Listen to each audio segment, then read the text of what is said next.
Hey y'all, welcome back to Mum. I'm your host, Ellen Wong, and today I am introducing a writer that I've been following for a while.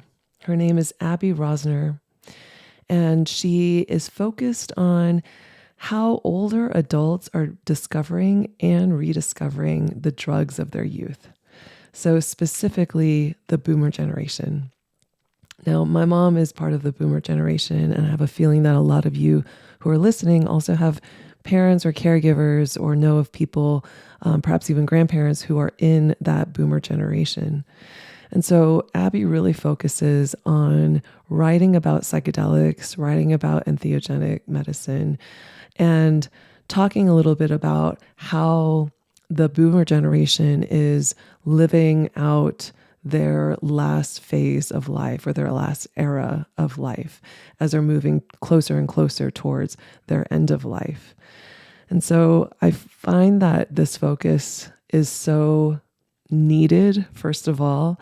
It's so powerful. And just as a person who is witnessing her mom aging and stepping into, a bit of memory loss and just getting a little bit closer to the end of her life. She's currently in her mid 70s.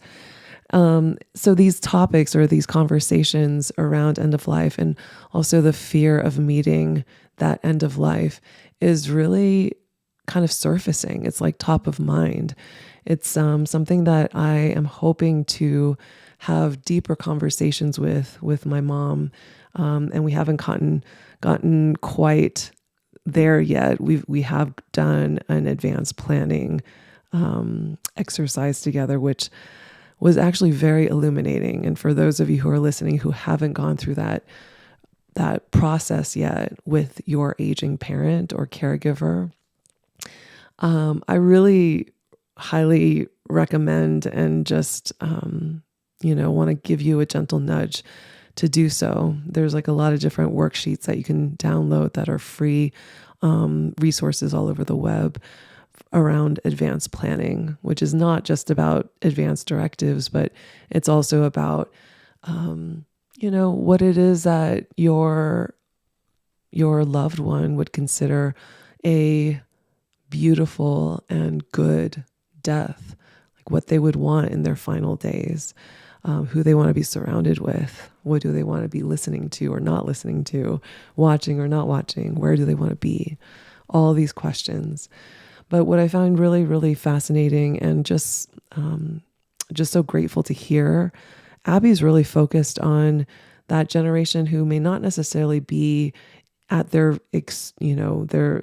end of life where they're facing disease or they only have months or a few years left.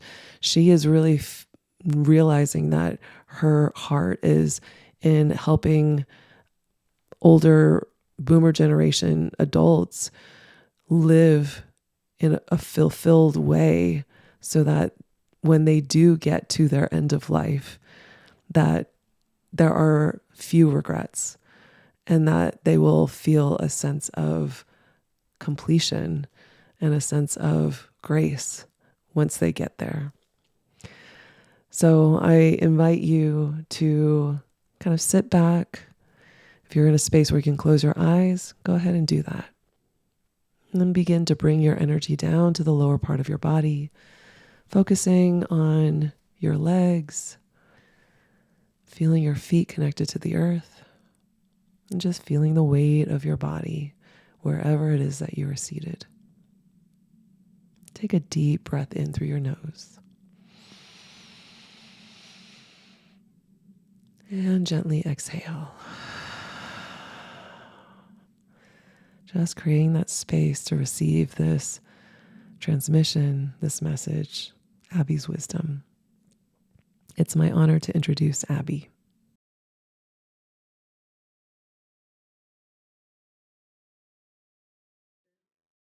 It's so lovely to be sitting here with you again. And I think often back to our conversation too, because I think when we last spoke, you were interviewing me for an article about not, I don't even want to say it was end of life. It might have been actually about end of life, but elderly care and psychedelic medicine. Mm-hmm. And I think at the time I had just finished a death doula retreat in Mm-hmm. which I was training to be a death doula. So it was very fresh on my Right. mind. I remember that. I Yeah. remember that. Yeah, actually, I went back and I looked at our interview. I realized that that interview took place at a very, very pivotal moment because, as you remember, I was writing about end of life. I was interested in the topic of psychedelics and end of life really early on in my writing path. I guess it started, like so many people, with reading Michael Pollan and those amazing stories of these terminal cancer patients and these incredible transformations that they went through. And I thought, my God, what an amazing thing. I was so moved by that. As a writer, I'm always interested in how are minds changed, or how do we persuade, how can people be persuaded to change their way of thinking? I mean, that's a huge issue in our world. We have Yes. and so here comes this book, and it just spells it out very quickly. This is exactly how you do. You expand your consciousness, and then you're exposed to a whole new way of thinking. So that really got me started. And for a long time, I think almost 2 years, I wanted to write a book about it. And I wanted to write because my writing has always been oriented to my cohort of baby boomers. Where I've always been interested in how, the drugs of our youth have how we're now rediscovering them. Many of us put these drugs down. We experienced with them in high school and college, and then we entered adulthood, and we had kids, and we married, and we had careers, and all that was put aside. Yeah. And now that we have our empty nests, and our careers are taking a back seat, all of a sudden, these substances are coming back into our lives, but we're finding that we've changed. And so our relationship with them has also changed. So I started writing about cannabis, about how older adults, and I have to say that I came to this through my own experience. I used to love to smoke pot when I was a teenager, and even though it used to make me paranoid, and then I stopped for decades. And then when I was in my mid-50s, and I was going through a divorce, and it was a difficult time, and I met this new friend, and she was a pot smoker, and I used to go to her house, and we would get high, and it was like, oh my God, I forgot all about this. How wonderful, but this time it was so much more interesting. And it was really, I found an ally for me in that very difficult time. Do you feel like at that time, what helped you, do you feel like there was a part of you that you were remembering back in your college years, like that part of that Abbie was kind of coming back online a little bit? Absolutely. I just loved discovering that part of Abbie that was still there, a little bit edgy, a little bit, adventurous, open-minded, curious, interesting, and interested. So yeah, that was actually really great. But the other thing that I found that was different was that I was much more grounded. My life experience was like an anchor for me. It grounded me in my sense of who I am. So I've also been a meditator for a long time. So I have a better relationship with my thought processes. So, if weird shit started coming up, I just was like, okay, dismiss that. Yeah. So instead of, going down some rabbit hole of paranoia, I could just like, oh yeah, okay, next. You had tools. Exactly.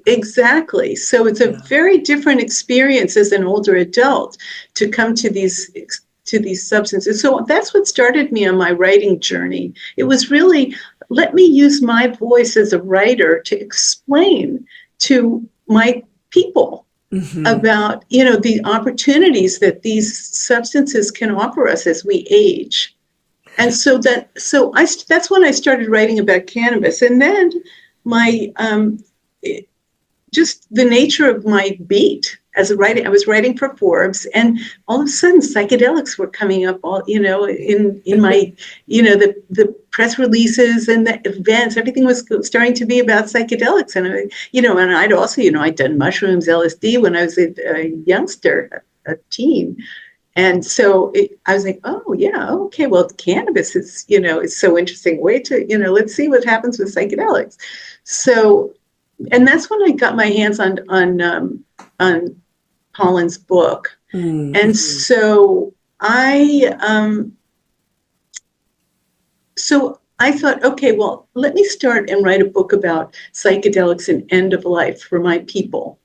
Can I ask you why specifically end of life? What was it about that? Was it from a personal standpoint as well? Well, actually, it was really because of the stories in Michael Pollan's book. Mm-hmm. And once I read those, I really took a deep dive into the research. I'm a little bit of a science nerd, so I love to read all the science. So I was reading about these, the studies out of NYU and out of Johns Hopkins about these mystical type experiences and alleviating the fear of death. And it just blew me away.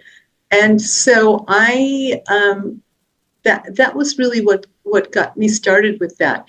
But at a certain point, and this is probably the day after our conversation, I went up to New York for an event, a psychedelic event.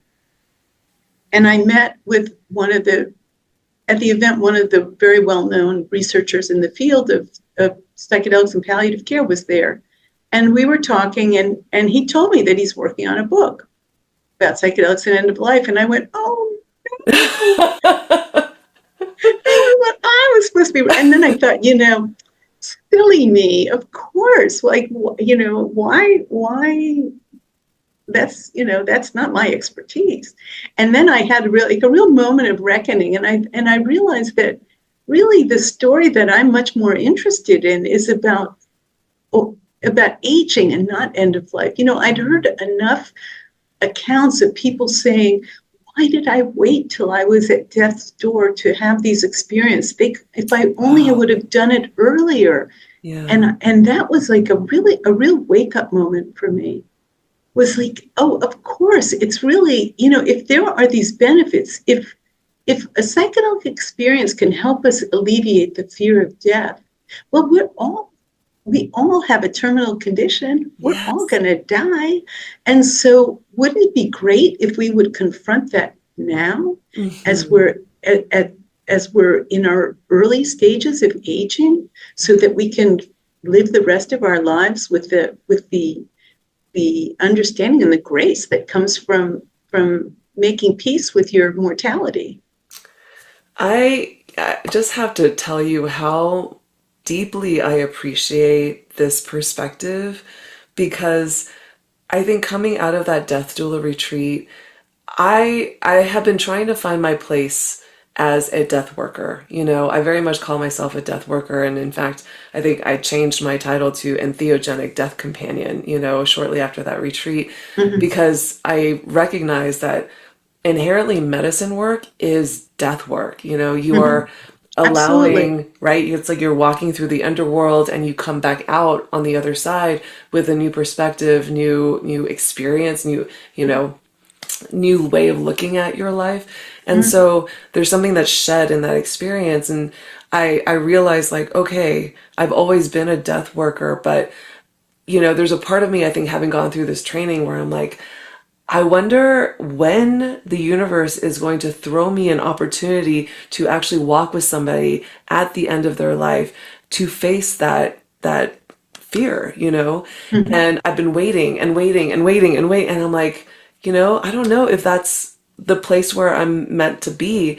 And to hear you explain, yes, we all have a terminal condition. We are all heading towards death, from the day that we're born, right? Absolutely. And so, absolutely, yeah, if I can place or put my energy into supporting people to give them a longer runway of essentially liberation, a Right. liberation from that fear to enjoy Mhm. more of their life before they end into the actual you know specifically end of life.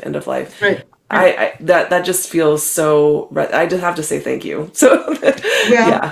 it was a pretty profound revelation for me because as you're describing, I walked around with that feeling too of like, how do you align yourself with your actual voice, your Hmm. mission, and this is one of the things that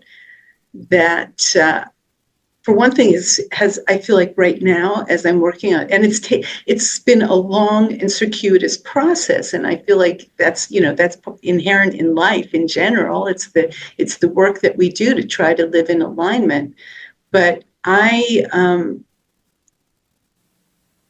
think that these experiences, these consciousness expanding experiences, allow us to quiet ourselves so that we can hear the voices that tell us what our destiny is and what our direction is. And that's been the case for me. And I think that that's one of the gifts that these intentional experiences offer. Mm, yeah. So I just want to expand a little bit on this notion of moving the experience up from Yeah. the end of life to older age, because there are millions of baby boomers like me who Hmm. are entering older age in a society that has no place for them. Yeah. There is no place for older adults. We are either told to be young, Hmm. stay young, or go away. We don't want to see you and hear from you. And it's very, very confusing for us, particularly because we are the generation that trailblazed youth. So Mm-hmm. youth is so much a part of our psyches that it creates this incredible dissonance. You know, we feel young. Hmm. We've been taking care of our bodies, our minds, for all these decades. So we're entering our 60s, our 70s, our 80s, feeling good, feeling strong, feeling healthy. And yet we've got these aging bodies. You can't deny that, it's undeniable that we're aging, that our mortality is, it's right there in your face. So there's this incredible dissonance. Mm. And to me, if we are intentional, my generation, if we are intentional about approaching these consciousness expanding experiences, I think we can create a new kind of elderhood Mm. that can be just as transformative as the youth culture that we blazed back in the 60s and 70s. So that's to me the challenge and the incredible opportunity that we're at right at this critical moment in history. Like, when did we ever need the wisdom of elders more than Oh my we gosh. do now? Even though there's one elder I wish would recognize that and that's and Yes. that's part of the wisdom of elders too, Yes. is not to have a blind spot, where your ego takes a back seat. But anyway, so that's really what I see, is that, and I'm interviewing older adults that are saying, okay, here I am. I've lived a full life. I've done all these things. Now I want to work on myself. I want to heal myself and make myself whole. Hmm. And so I can thrive for the next 30 years or however many years I'm going to have. But let me do it as a conscious, Hmm. committed, engaged, loving person in my world, in my individual family world, my little local, and in my larger community. So that's the vision that I see for these experiences. I'm like having a whole full body smile right now. It's like I'm just like going like hell yes, please, Because my mom's in that age group, she's in Mhm. her early 70s and it's starting to Mhm. experience loss of short-term memory. And Right. so I know the journey ahead of her is probably going to find herself in like Alzheimer's or dementia or Mhm. something like that, Mhm. But right now she's still she's healthy, her body is healthy Mhm. aside from the short-term memory. And so yeah, there's what I'm sensing, like I'm even from a personal standpoint trying to broach a conversation because working with the sacred mushroom, I know that this could actually help her with her memory loss. And yet it's hard for me as, she's an immigrant. I'm a child of a first generation Mhm. immigrant. And so there's already this perception. I mean, I think the war on drugs really did a number, particularly with the immigrant groups, And so there's still, and she's very much like a diehard Christian woman too. Right, right, right. So I'm like, how do I even approach her with this kind of conversation? And I'm really curious as you're having these interviews and researching people in the baby boomer generation. What are some of those challenges that you're seeing with like in the resistance? Like, are there things that people are resisting in even approaching these medicines? Well, I want to just address, I'm with my 93-year-old mother Mm, and my 94-year-old father, and I've given up on the idea of doing having these experiences or encouraging them to have these experiences. Sometimes it's just not a good fit. yeah. And as much as, we personally see the benefit, it just might not be the right thing. Hmm. So that I've come to terms with that. But the people that I'm interviewing sought out these experiences. Oh, wow.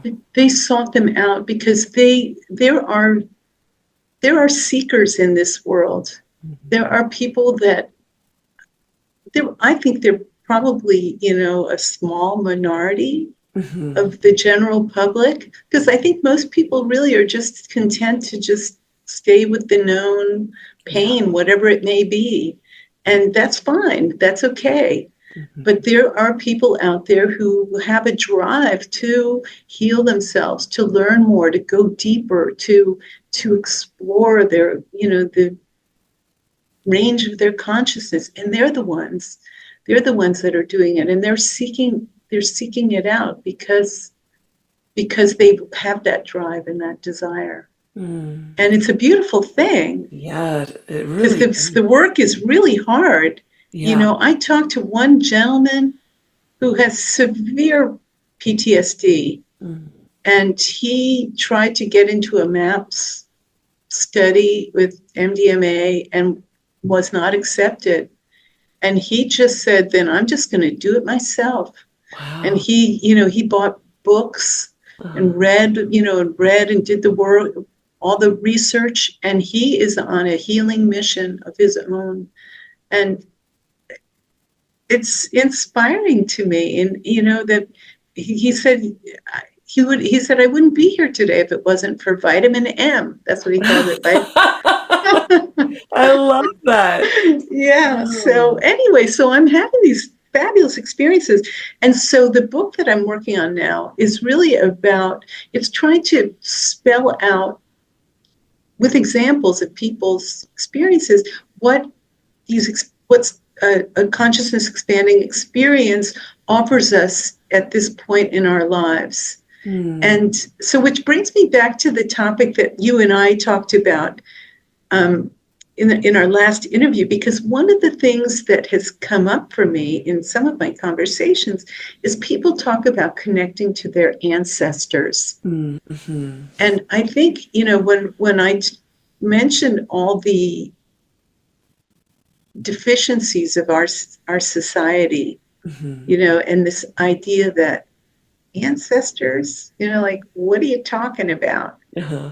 And to me, that's just like the height of arrogance, Mm-hmm. because, there are people all over the world who are very comfortable knowing that their ancestors have their backs, Mm-hmm. and Mm-hmm. that they are connected to a lineage, that their ancestors are a part of their identity. And there's that guy, Stephen Jenkinson. I'm sure you know of him. He's a death, right? He's a writer about death. Mm-hmm.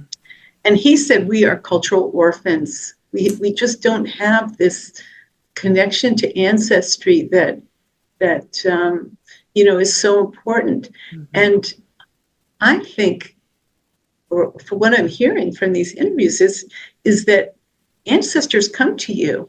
And I remember you told me specifically in your experiences that your connection with your ancestors, and how it's a dialogue, even a conversation that you have. And I thought, God, how enriching is that? Because if part of our work as elders is to understand ourselves, to really finally, after all the woo-woo of life and all the demands and everything, if finally we have a moment of stillness, mm-hmm. where we can actually commune and connect with who we are. Mm-hmm.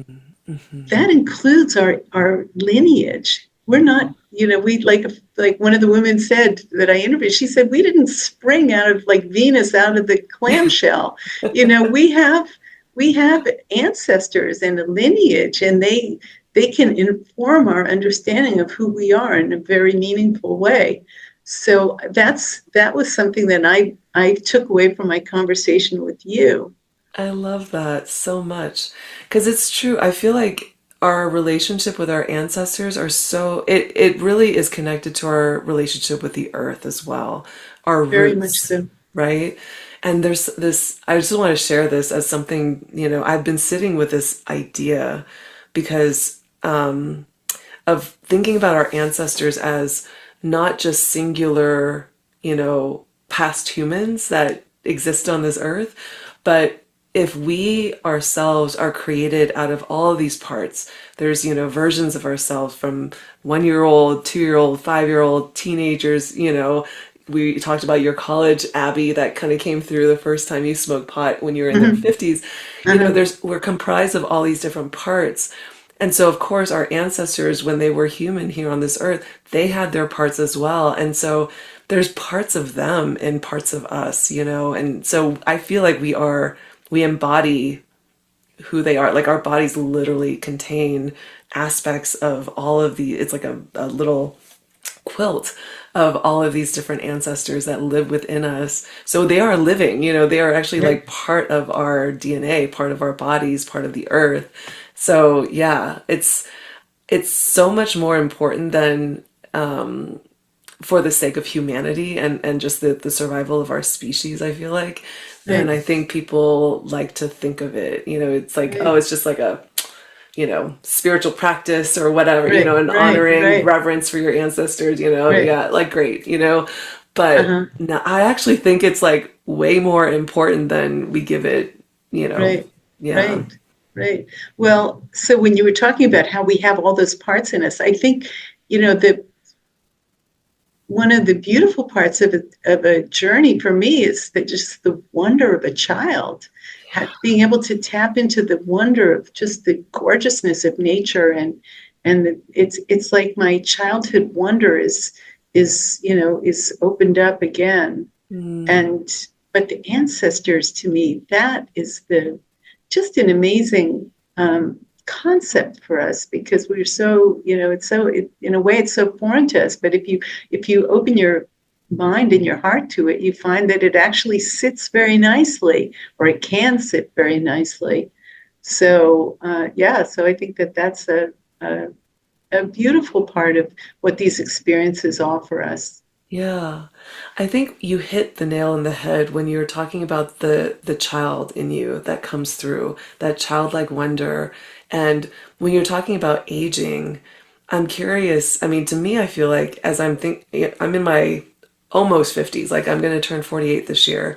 And so as I'm aging, I'm finding that my healing work is really about bringing in and retaining that childlike self, that curiosity, almost kind of like in tarot, that very first card, the Fool, kind of speaks to that energy of like, kind of naivete where the world is completely open to you because Uh-huh. there hasn't been any programming that has Right, right, brought in the fears and all these, like, right, oh, I can't go right, there, or I can't go there.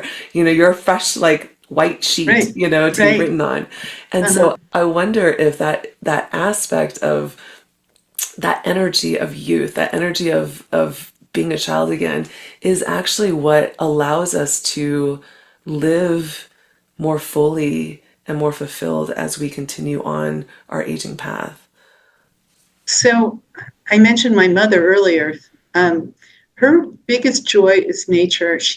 All I need to do is take her outside, and she's, the trees and the clouds and everything is so, so beautiful. And so much of being with somebody who's in their 90s is you see that, the full circle that we take in our lives, and how that fresh white sheet, in a way, you come back to that. You come back to all the other stuff falls away. Becomes insignificant, or because really what's so extraordinary is just this our relationship with this amazing natural world, the Mm-hmm. connection that we have with this world, the love we have with our families, and long after the career achievements and the things that we bought and the insults that we carried and the all that other stuff falls away. It's the As you know, it's the beauty, it's the love, it's the connection with nature. Those are the things that matter.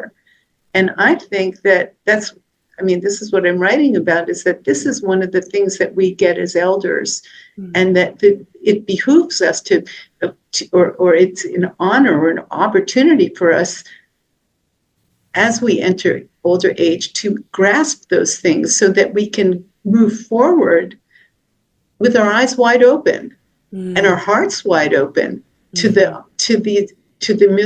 miracle and the mystery of this life, which is so much about connection and love, Yeah. for me, in my mind. Yeah, and the physicality of that, right? The ability to like really feel like I just recently had my first experience with 5-MeO DMT. Uh-huh, And in that experience, they call it the God molecule. uh-huh, And of all the medicine, I haven't been a huge explorer of like all different kinds. I've uh-huh, really been working with cannabis and the sacred mushroom, uh-huh, specifically, and MDMA. uh-huh. But this particular medicine really takes you out of your body, like very much so, to the point where you really get to experience yourself as energy. And so I've started calling it's the death medicine for me. It's like, oh, this is what it feels like to expand beyond this physical vessel and to be in the quantum field again, like to be energy, to be light again without this body. And I did a couple of journeys up, and they're only 20-minute journeys, but the second journey up, what I experienced was just, I think people sometimes describe this as the profound bliss that you experience when you have died and you're just light again. Uh-huh. I felt that, but it's interesting because it's like a feeling of feeling like everything and nothing all at once. And there was a moment where I was like, I don't know if I prefer this. I don't know if I don't prefer just feeling exuberant love coming out to the point of tears and my heart breaking open, and just that feeling of just like that breaking apart, that it's like both such beauty and pain at the same time, that excruciating, that feeling, that exquisiteness of that feeling of like heartbreak.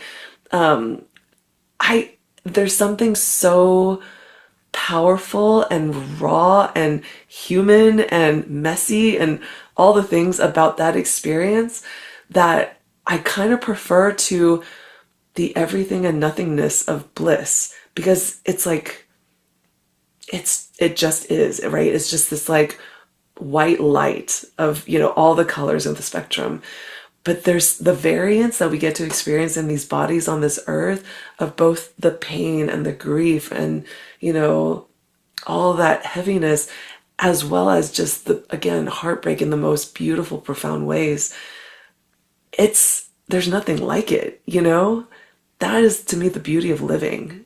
Right, right. Yeah. Well, it's for whatever reason, you and I and everyone, we've been given this life in this body on this earth at this time, and it's a mystery. We can walk through it blindly, or we can try to wrap our meager little minds around the enormity of it and have these little glimpses as we have and ultimately we don't want to die. We want to live and we want to continue. We don't, that bliss, it's wonderful to know it's there. And I think the fact that knowing it's there sure takes the sting out of the fear of death. Yeah. And I think that the practice of letting go, just being able to let go of control, to let go of your thoughts, to let go of the idea that that this ego of yours is so precious and so that you have to, clasp it with two hands. I think being able to relinquish control is it's the best dress rehearsal one could ever have. I love the way you put that. Yeah, it's a dress rehearsal. Right. I'm sure I didn't make that up. So I'm sure I read it somewhere, but yeah. So it's an amazing opportunity. Every night we go to sleep and we die and we wake up and we're reborn. We're going through this cycle, but I had a conversation once with, the palliative care's Dr. B.J. Miller. Mm-hmm. And he said, he was talking about resizing our identity, resizing ourselves, have these encounters with mortality, resize us. And he used the same terms that you used in your 5-MeO-DMT experience of understanding that we're everything and we're nothing. Wow. And so when your understanding of yourself is resized to encompass that reality, it takes and what he was saying is it takes a load off. Yeah. Because all that importance that you put on all these things, and yet there's something that's just universally huge and gorgeous about who and what we are. And it's not about how much money we make and what car we have or what, or any of that. It's about, this is what Jack Kornfield says, how well did I love? And that I think is the measure always. What would you say to somebody in the baby boomer generation, somebody in your generation who is contemplating this medicine and yet feels actually fear in working with this medicine? Well, that's exactly why I'm writing this book, and I'm writing it for that audience. And it's not to persuade anybody. I don't want to persuade anybody to do anything. But I just want to say that we have learned a lot in the last 40 years, or since we, our last encounters with these drugs. We've learned a lot about how to understand how to safely approach these very powerful medicines. And one, I think we've learned from indigenous communities. We've learned that these are sacred medicines. It's not just something you do for, and go to a concert. And so that these are sacred medicines that really need to be approached with respect and reverence and intention. And then, of course, at least familiarize ourselves with the concept of reciprocity, sacred reciprocity. Mm-hmm. So that's one of the things that I think that our understanding of these substances has evolved so much. The other is that we now know there are hundreds of clinical trials that have shown that, there is a way to approach these medicines safely to reduce the chances of harm and to increase the opportunities for positive outcomes. So it's pay attention to set and setting, work with a guide or a facilitator, prepare yourself. Don't, and only journey when you feel like you're absolutely prepared, that you're comfortable with with letting go to whatever's going to happen. Mm-hmm. I talked to Bill Richards the other day, and he said, he was talking about the importance of choosing. He likes to have people choose. He said that they're choosing to relinquish their control, even though they're about to dive off of the high dive, and they don't know what the water's like, but they're willing to take the dive. So that's my message really, is that we know how to do these. We've learned, and we're much, much better now about how to approach these experiences, and that with the proper preparation and intention setting and support, that they can actually be very, very helpful for us as we age. Mm-hmm. Are there people that you've interviewed that have been with the medicine or walked with the medicine for a while, and you're starting to see like the effects of how it's actually affected the way that they approach aging, like with the perspective shifts and things like that? Yes. Well, I mentioned Bill Richards. I live in Washington, D.C., and he's in Baltimore. And so I've had the opportunity to go sit in his living room a number of times. Now, there's a man who's on another, he's just, and for any listeners that aren't familiar, Bill Richards is one of the real veterans of psychedelic assisted therapy. He's been guiding people through patients and steady volunteers since the 70s, wow. Late 60s, 70s, and in various research settings at Johns Hopkins and most recently at a cancer center in Baltimore. In Maryland, Rockville. So he's he radiates just otherworldliness almost. A very, very wise elder. And but I've been talking to others, but really the people, the cohort, the people that are most interesting to me are the newcomers. The people that never tripped before, or the people that did it 40 years ago and thought that they were done with it. But the people that really come to these medicines with curiosity and with a desire to do the work to heal themselves, or to get to know, to explore themselves more at this time of life. Mm-hmm.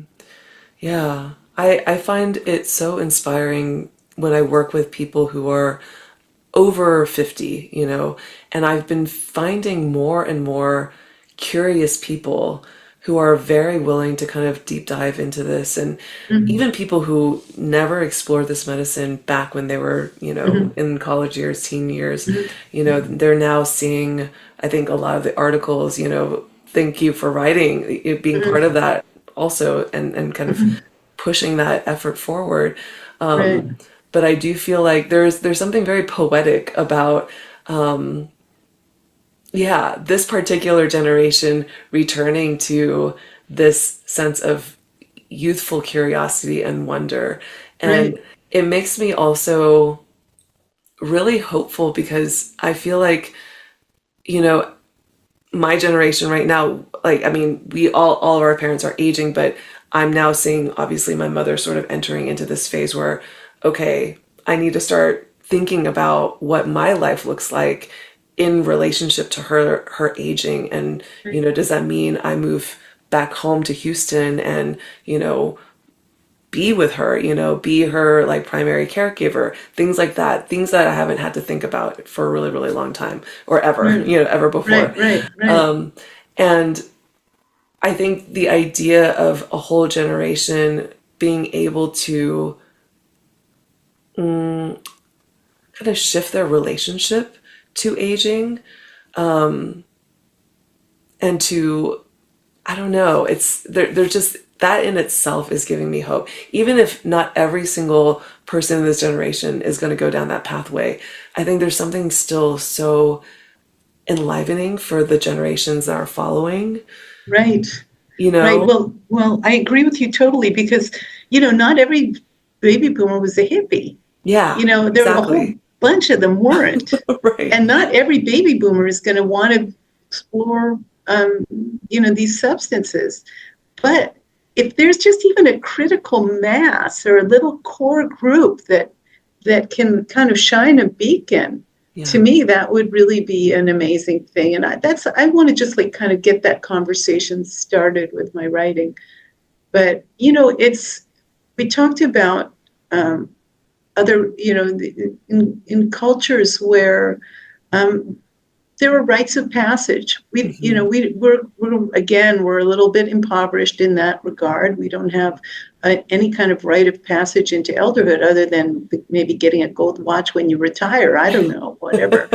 But there's so maybe if we can embrace our, if there was a rite of passage that said, let's embrace our elderhood, and the kind of rite of passage that I envision, and maybe one day you'll be a part of this, Ellen, is I'd like to see groups of older adults assemble, let's say a group of 10 or so neighbors or people that live near each other. Mm-hmm. And they come together, and for a period of months, they study together. They learn about elderhood in different cultures. They learn about sacred medicines and the traditions of sacred medicines. And at the same time, maybe they grow their own mushrooms. So they can start a project of growing their own mushrooms. Mm-hmm. And then when the mushroom crop is produced, hopefully it won't be contaminated. Hopefully they'll get a crop. Then they'll go on a retreat together. And this process, of course, would be facilitated with a facilitator like you, who would be trained or take on the role of facilitating this kind of group.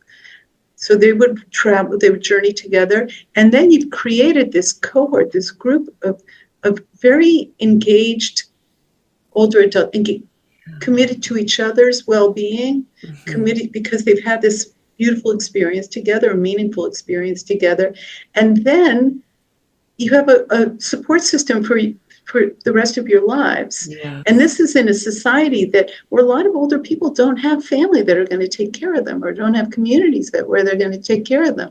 Mm-hmm. So this seems to me like some kind of a beautiful idea that we could somehow bring to being that would really address a lot of the issues that we older adults are facing and are going to be facing: loneliness, isolation, who's going to take care of us. And I actually see that as being part of a larger zeitgeist, which I don't know about. I think these things are happening grassroots all over the place. Yeah. Yeah. But I think there's going to be a certain point where there's just going to be a movement of older adults looking to redefine our experience of aging, because we don't really want to age the way our parents are. Right. We're not necessarily just going to go molder away in an assisted living. We would really rather live in communities, and maybe multi-generational communities. And so let's like really be creative here and think about how we want to age, and let's have our consciousness expanded so that we can really, have that vision sit on something that's really, on our own healed and expanded platform basis, parts. As you were talking, I was actually envisioning, it's the mycelial network. It's the mycelial network. And did you watch the Blue Zones special on Netflix? It was like a 3 or 4 part series where this, I forgot the name of the man who has really done a lot of research on blue zones across the world.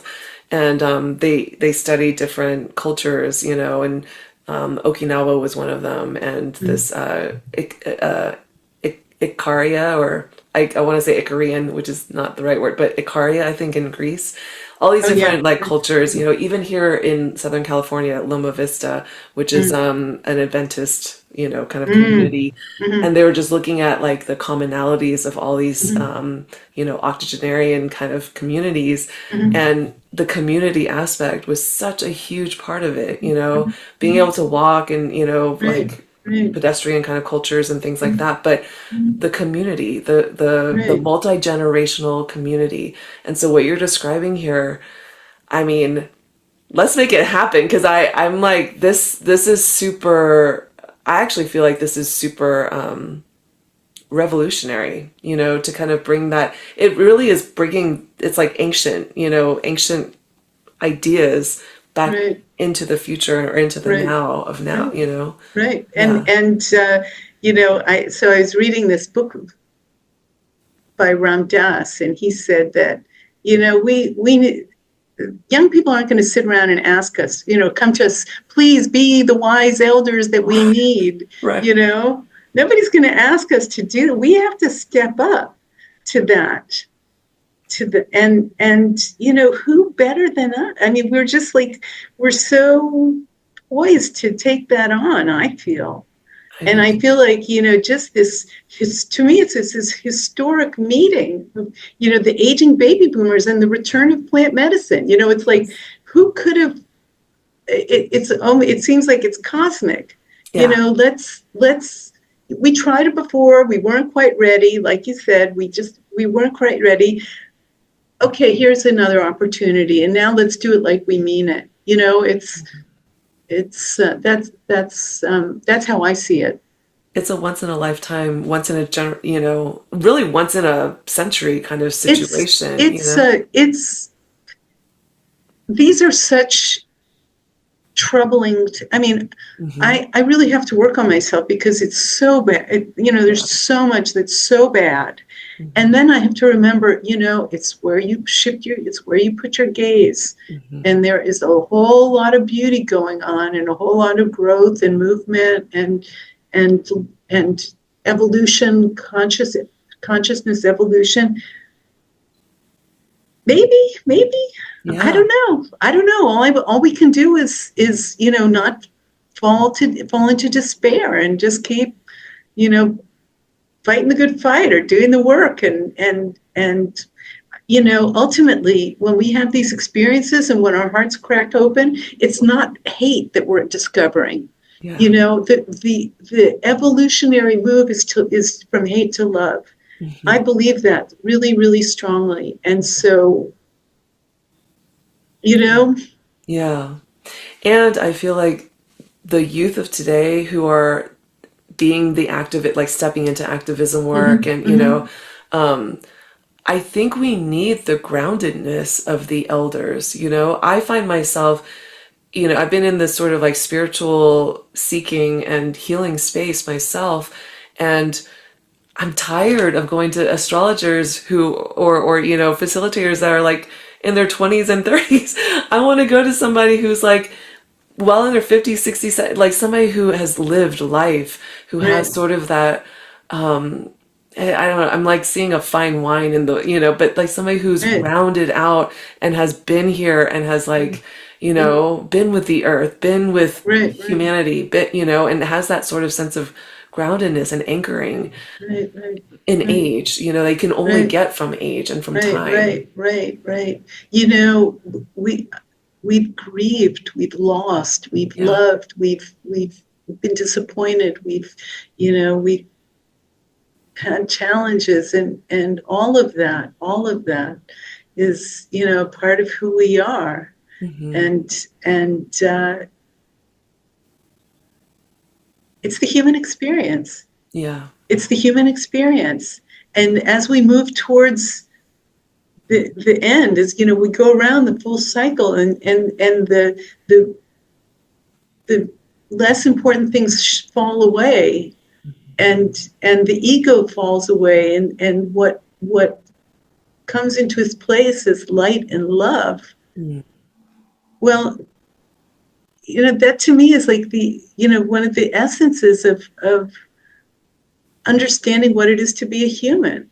Yeah. You go through that life. You don't get to you have to. It's you don't get to there from There's no here to shortcuts. there. Exactly. You go through it all. You feel it Yeah. all. You love. You lose. You cry. You laugh. You everything.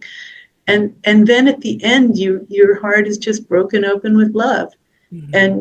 and you love the people that you love, and you love the beautiful world, and you cry for the loss, and it's just that's what it is to be human. Yeah. I'm so grateful to have had this time with you, and just for just you being on earth at this time, kind of Uh, being a leader in this space, really, with your words and your work and this book that you're writing, and, bringing all the stories up, from your generation to it. Just, I can't thank you enough. I feel like this is the work that is really not just changing culture, but literally changing humanity. It's so needed. It's so necessary, and it's vital. It's like it's imperative. Actually, I feel. So thank right. you. Well, I can tell you that I get up every morning and I am so full of energy because I know I'm following my path. Mm-hmm. And so it's a wonderful thing. And so when you invited me to come to your podcast, I'm like, sure, I'm happy to share this vision of mine and talk about it and support you because you're doing amazing work too. We are following our hearts and trying to, make a difference in this world. And so I honor you Thank and you. appreciate you. Yeah, so grateful to receive that too. All right. Well, thank you.